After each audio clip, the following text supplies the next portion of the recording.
Good morning, students. Today date is 25th July. I'm your computer teacher.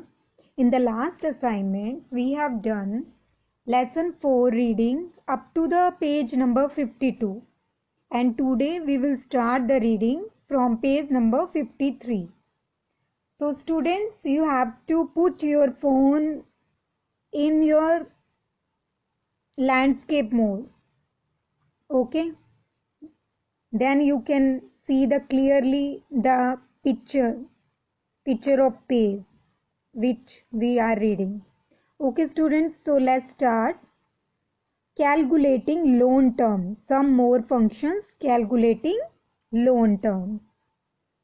When buying a car or a home and taking a loan from a bank, you can use Excel payment function, means PMT function, to calculate the payment for a loan based on a constant payment and a constant interest rate.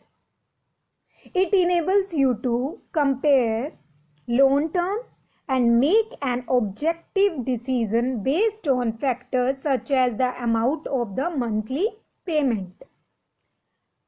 What he is saying, जब आप car या home bye करने के लिए bank से loan लेते हो तो आप पीएमटी फंक्शन यूज करते हो. क्या कैलकुलेट करने के लिए? वो पेमेंट जो आपको लोन के लिए, जो आपने लोन लिया है, जितनी पेमेंट ली है वो फिक्स्ड होगी, जितनी आपने बैंक से लोन लिया, और बैंक का रेट भी फिक्स्ड होगा जो इंटरेस्ट लगाया उसने. तो आपको उस पीएमटी फंक्शन से आप कंपेयर कर सकते हो कि आपको मंथली कितना पे करना है बैंक को. For example, calculate the monthly payment. तो मंथली पेमेंट कैलकुलेट करने के लिए हम एक एग्जाम्पल ले लेते हैं. If you take a loan of 2 lakhs, अगर आपने 2 lakhs का लोन लिया विथ 5% ऑफ इंटरेस्ट, 5% के इंटरेस्ट पे, और टाइमिंग क्या है उस लोन को आपको वापस रिटर्न करने के लिए 60 months means 5 years. So let's see Excel की विंडो में से अप्लाई कैसे करेंगे. Step number 1, type the principal amount, interest rate and number of month. See the picture. Principal हमने लिखा 2 lakhs लिया ना अमाउंट, और इंटरेस्ट आपका हुआ 5%, और नंबर ऑफ मंथ्स हुए आपके 60. ये आपने सिंपली टाइप कर दिया, राइट. अब आपने क्या करना है, number 2, step number 2, click on the cell where you want the result. जहां भी आपको रिजल्ट चाहिए वहां क्लिक करना है. तो इसने कहाँ क्लिक किया? B4 में.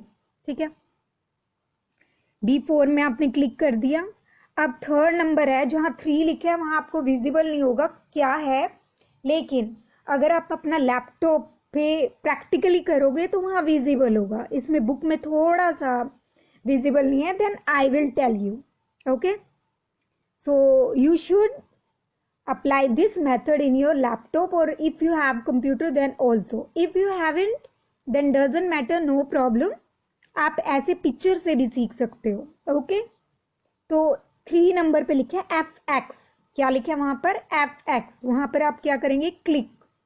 जैसे ही आप वहां पर क्लिक करोगे सेकंड नंबर की पिक्चर ओपन हो जाएगी, मींस ये विंडो ओपन हो जाएगी आपके पास. ओके, नाउ नंबर 4 में है click on the down arrow and select financial.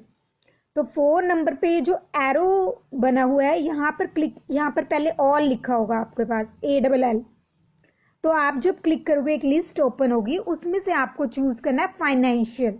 Okay, अब नंबर 5th पॉइंट है आपका यूज स्क्रॉल बार. स्क्रॉल बार का यूज करके ये जितनी भी ऑप्शंस हैं उनमें से आपको PMT पर क्लिक करना. किस पर? PMT. जैसे आप PMT पर क्लिक करते हो तो नीचे 6 नंबर का स्टेप है आपका क्लिक ऑन ओके. अब क्लिक ऑन ओके करते ही आपके पास नेक्स्ट इमेज आ जाएगी, विंडो ओपन हो जाएगी उसमें. तो 7 नंबर पे वहां लिखा होगा रेट. तो रेट में आपको क्या करना है, रेट बॉक्स में आपको क्लिक करना है तो वो एक्टिव हो जाएगा बॉक्स, ठीक है। और रेट कितना था 5%, तो जहां पर आपने 5% लिखा है उसको क्लिक कर दो। तो इसने according to the picture B2 में लिखा है, तो जैसे ही उसने क्लिक किया जहां 5% था तो रेट बॉक्स में जहां वहां B2 आ गया, ठीक है। तो 8 नंबर यही था। अब next page number please, open the page number 54। We will read now page number 54। सो 9 है आपका, divide the interest rate by the number of periods per year, for example type 12। तो जहां पर हमने रेट में B2 आ गया था अपने आप जब हमने इंटरेस्ट पे क्लिक किया था, तो वहीं B2 के आगे हमने कर्सर लेके जाना है। क्लिक करेंगे तो कर्सर आ जाएगा। अब कीबोर्ड से हमने स्लैश टाइप करना है। स्लैश डिवाइड का साइन होता है ना, डिवाइड 9 पॉइंट में क्या है, स्टेप नंबर 9 में डिवाइड करना है। तो स्लैश आपने प्रेस कर दी की स्लैश वाली। अब आपको क्या लिखना है, 12 लिख दिया। अब 9 स्टेप हो गया डन। अब 10 स्टेप है आपको इसी रेट के नीचे आपका लिखा है, मे बी आपको विजिबल नहीं होगा पिक्चर में, देन आई विल टेल। पहले रेट था, अब है एन पर मीन्स नंबर ऑफ पीरियड, ठीक है। तो उस पे क्लिक करेंगे, नंबर ऑफ पीरियड पे, एन पर पे। जैसे ही आप उस बॉक्स में क्लिक करोगे तो नंबर ऑफ पीरियड मतलब कितने टाइम में आपको रिटर्न करना है ये पैसा। 60 मंथ्स में आपने टाइप किया हुआ ना 60, वहां पर बस क्लिक करना है आपको। तो 60 का एड्रेस क्या है, B3। तो जैसे ही आप वहां क्लिक करोगे तो एन पर वाले बॉक्स में B3 आ जाएगा। ओके, तो 11 नंबर हो गया। अब 12 पे, 12 number, click on PV box to make it active. अब इसके एन पर के नीचे PV लिखा है, PV मीन्स प्रेजेंट वैल्यू, ठीक है। जैसे ही आप वहां पर क्लिक करते हो PV में, तो number 13 is click in the cell with the principal. जो 2 lakhs जहां पर अमाउंट लिखा है वहां पर क्लिक कर दो, मीन्स B1। तो PV वाले बॉक्स में B1 रेंज आ जाएगी। क्लियर स्टूडेंट्स, प्लीज अंडरस्टैंड करने के लिए आपको लैंडस्केप मोड में ही रखना है अपने फोन को, अदरवाइज आपको क्लियर नहीं विजिबल होगा।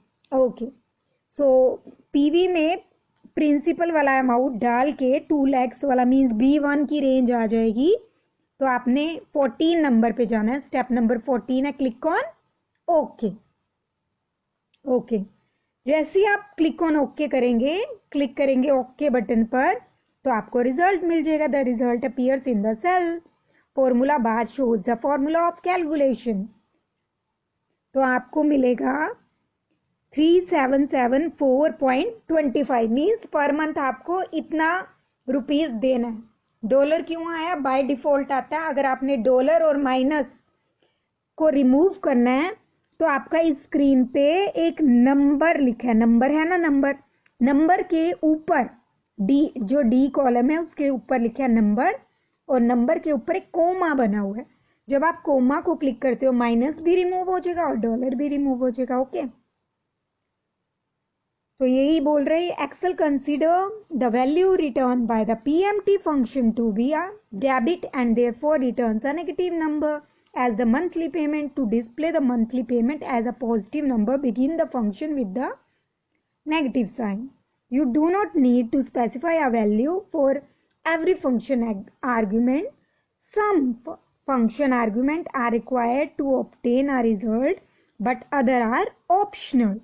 In the PMT function, for example, the rate, N per and PV argument are required, but the FV and type argument are optional.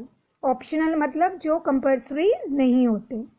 Okay, now students, we are going to page number 55. Now, this is the new topic, optimizing a result with GoalSeek. Excel gives you a powerful tool for finding a way to reach your goals. Excel आपको एक बहुत powerful tool देता है जिससे आप अपने गोल तक पहुंच सको, अपने गोल का रास्ता ढूंढ सको, फाइंड आउट कर सको. For example, if you need a loan for a new home, अगर आपको लोन लेने के लिए, न्यू होम लेने के लिए लोन चाहिए, your goal might be to pay a specific monthly payment. तो आपका गोल है कि मैं कुछ मंथली पेमेंट मुझे इतनी ही देनी है.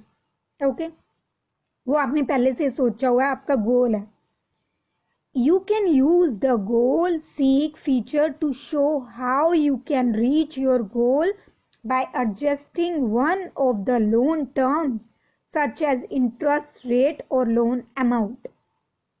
तो वो कह रहा है आप अगर लोन का इंटरेस्ट रेट चेंज कर दो तो आप उस अमाउंट, जो अमाउंट दे के आप अपना कुछ भी परचेज करना चाहते हो, होम, तो आप वो कर सकते हो. Step number 1, click the cell that contains the value. तो हमने इसके लिए वही जो पुराना वाला एग्जाम्पल था, अभी जो आंसर आया था ना वही ले लिया. ठीक है, और कहाँ पर क्लिक किया? अभी हमने जो मंथली पेमेंट थी ना उस पर क्लिक कर दिया हमने. ठीक है, तो सबसे पहले उस पर मंथली पेमेंट जो हमने फाइंड आउट की थी उस पर क्लिक किया. और सेकेंड स्टेप है आपका क्लिक ऑन डाटा टैब पे क्लिक कर दिया. ठीक है, थर्ड पॉइंट है आपका click on what if analyse. तो जहां 3 लिखा हुआ है वहां पर लिखा है व्हाट इफ एनालिसिस. ठीक है, जैसे ही आप उसको क्लिक करोगे तो आपके पास एक मेनू आ जाएगा जिसमें 3 ऑप्शंस है. तो मिडल वाली ऑप्शन है गोल सीक, आपने उस पर क्लिक करना है. This is the 4th step. ठीक है, जैसे ही आप गोल सीक पे क्लिक करोगे तो सेकेंड इमेज ओपन हो जाएगी. नंबर 5th पॉइंट है आपका type the value you want to reach. तो वो वाली वैल्यू टाइप कीजिए जहां पर आप पहुंचना चाहते हो, जिस पर. ठीक है, तो इसने टाइप किया -2000. ठीक है, तो अब 6 नंबर पॉइंट है आपका क्लिक और type the cell address of the cell whose value you want to change to reach your goal. तो उसकी वैल्यू, उस सेल पे आपको क्लिक करना है जिसकी आप वैल्यू चेंज करना चाहते हो. तो हमने क्या रीड किया था कि इंटरेस्ट को आप क्या कर दोगे? चेंज. तो जहां 5% लिखे वहां पर क्लिक कर दिया. ठीक है, then click on okay. 7th point. Okay, now result appears in your worksheet. ठीक है, जैसे ही आपने ओके किया 7 नंबर पे तो आपका रिजल्ट आ जाएगा. ठीक है, बट 8 नंबर पे वो क्या बोल रहा है? Click on okay to accept the change. Alternatively you can click on cancel to restore the original values. देखो, जैसे ही आपने ओके किया आपकी वैल्यूज तो आ गई, चेंज तो हो गया, लेकिन आप कैंसिल करके पुराने डाटा पर भी जा सकते हो. तो इसने कैंसिल कर दिया. ठीक है, तो इसलिए इसका आंसर आपको विजिबल नहीं है. जहां पर आपके 2 ग्रीन है ना जिस विंडो में, that is a different thing. उसने वो वैल्यूज चेंज की है. ठीक है, जो ऊपर वाले का आंसर है वो इसने पिक्चर में शो नहीं किया. ठीक है, तो जो ग्रीन जो मार्क किया है, इसने डॉट डाले हैं, उसमें इसने क्या किया है, जो ग्रीन साइड पे भी लिखा हुआ है अगर आप देखो, in the example principal is kept the same and the 3000 monthly payment can be reach by finding an interest rate 4.07%. तो इसने इसमें इंटरेस्ट रेट 4.07% कर दिया है. अगर वो मंथली पेमेंट कितनी कर दे? 3000. That is a different example. Okay, now we are going to the new title, that is a new topic, that is a finding square roots. Using the square root function you can find the square root of a number. Step number 1, click in the cell in which you want the result to appear. तो आप click करेंगे cell में जहां पर भी आपको square root का answer चाहिए, ठीक है।